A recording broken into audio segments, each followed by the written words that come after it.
Baik.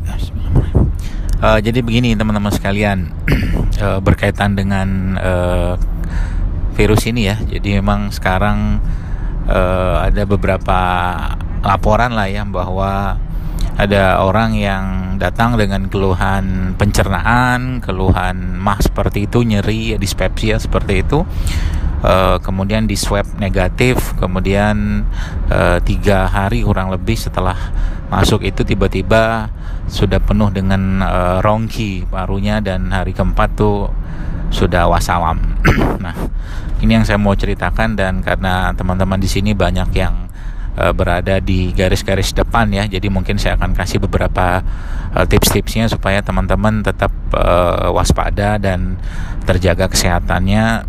Karena emang karakter virus ini sekarang sudah lebih baru dan lebih canggih lagi, dan sampai kapan kita nggak tahu, dan akan terus seperti itu. Pokoknya kita siap aja perangnya gitu ya. Nah, yang pertama adalah bahwa memang virus ini sekarang mulai masuk ke pencernaan. Jadi dia khususnya akan menyerang orang-orang yang bermasalah di pencernaan ya. Sehingga dari sini kita harus tahu bahwa karakter orang Asia ya, Indonesia termasuk di situ, kebanyakan atau sebagian besar adalah masalahnya di lambung ya, atau pencernaan. Maka potensi sangat besar dari ini untuk terjadi, atau mungkin keadaan yang tadi saya sebutkan di awal tadi itu sangat gampang terjadi.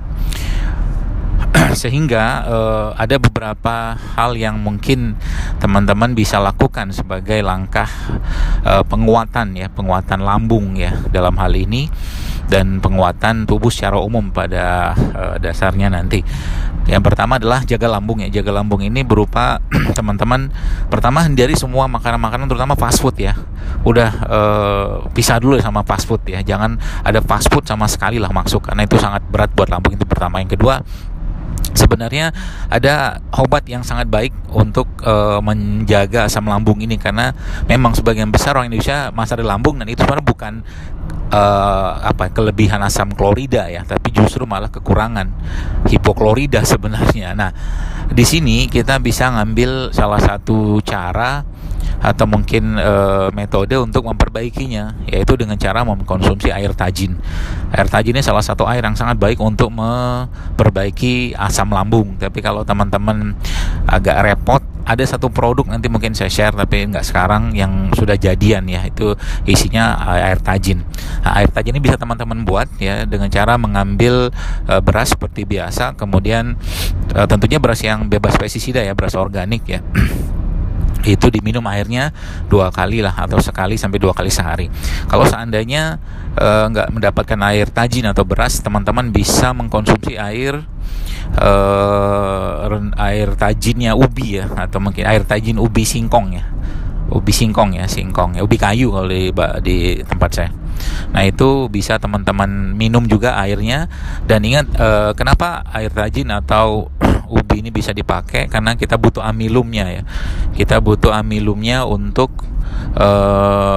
menenangkan lah ya, menyeimbangkan lambung supaya tidak bermasalah. Jadi teman-teman yang di sini ada masalah lambung, hati-hati banget, karena sekarang kecenderungan dari virus ini memang mengarah ke sana gitu. Jadi hati-hati banget kalau ada masalah lambung, nyeri segala macam, segera obati. Dan yang paling utama lagi adalah jangan biarkan lambung kosong ya, khususnya yang bermasalah, karena itu satu cara yang sangat mudah untuk makhluk ini masuk gitu. Nah, sehingga disinilah kita perlu asupan-asupan berupa amilum yang teman-teman bisa dapatkan dari 3 jenis makanan ini ya, yaitu alpukat, kemudian pisang, dan bisa tambah dengan kurma. Jadi kalau bisa perutnya jangan dibiarkan kosong, jadi kondisikan untuk terisi terus tapi tidak penuh ya. Dan salah satu makanan yang bisa diasup itu adalah tadi alpukat, pisang dan kurma. Itu bisa di blend, jadi makan dia ya 2 jam lah sekali gitu kan, atau 1 jam, nggak usah banyak-banyak, yang penting terisi di sana, karena dia butuh nutrisi. Sekarang kalaupun Anda minum probiotik, maka probiotiknya tidak akan banyak berperan kalau seandainya nutrisinya nggak bagus. Maka di samping konsumsi probiotik yang sudah ada ya teman-teman juga bisa konsumsi juga nutrisi yang tadi tinggi amilum tadi. Jadi saya ada jelaskan air tajin ya, baik dari beras atau mungkin air tajin dari singkong, itu sangat baik ya untuk menyeimbangkan asam lambung atau mengendalikan asam lambung. Di samping itu juga tadi yang alpukat, kurma dan pisang. Dan probiotik jangan lepas. Pokoknya probiotik jangan lepas. Semua makanan-makanan fermentasi itu dimakan sekarang, dan juga termasuk dalam hal ini adalah makanan buah-buahan ya. Buah-buahan jangan banyak mengkonsumsi buah yang terlalu matang. Jadi matang normal aja ya. Itu insya Allah akan sangat bermanfaat untuk menjaga keseimbangan dan kesehatan asam lambung gitu kan. Masya Allah. Itu kurang lebih mungkin. Dan ingat sekali lagi, jaga lambungnya ya. Jaga lambung.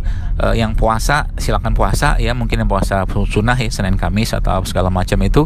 Tapi ingat sahur dan bukanya harus terisi lambungnya ya. Jangan sampai lambungnya kosong dan akhirnya menimbulkan nyeri, karena sekarang sedikit saja nyeri lambung ya, dan tubuhnya fisiknya lemah, nutrisinya nggak cukup, maka dia masuk ya, si virus ini masuk.